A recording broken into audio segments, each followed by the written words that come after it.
Buongiorno e ben ritrovati con una nuova edizione del TG Flash di New Sicilia.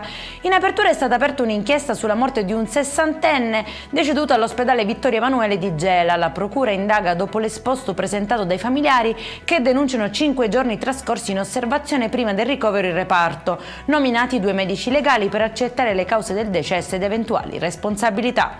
Denunciato un DJ molto seguito sui social che avrebbe nascosto al fisco oltre 320.000 euro di redditi, percependo anche indebitamente la Naspi. L'uomo dovrà rispondere di truffa aggravata. Secondo le indagini organizzava eventi, feste e matrimoni nel Palermitano completamente in nero con un vero e proprio tariffario. A Catania, nel quartiere Cibali, un 48enne avrebbe fatto irruzione nell'abitazione di una 29enne aggredendola brutalmente. L'uomo, accusato di tentata violenza sessuale e violazione di domicilio, è stato rintracciato e bloccato dai carabinieri pochi minuti dopo la fuga grazie alle indicazioni della vittima e dei residenti della zona. Svolta nelle indagini sul 17enne di Barrafranca, ferito gravemente da un colpo di carabina ad aria compressa.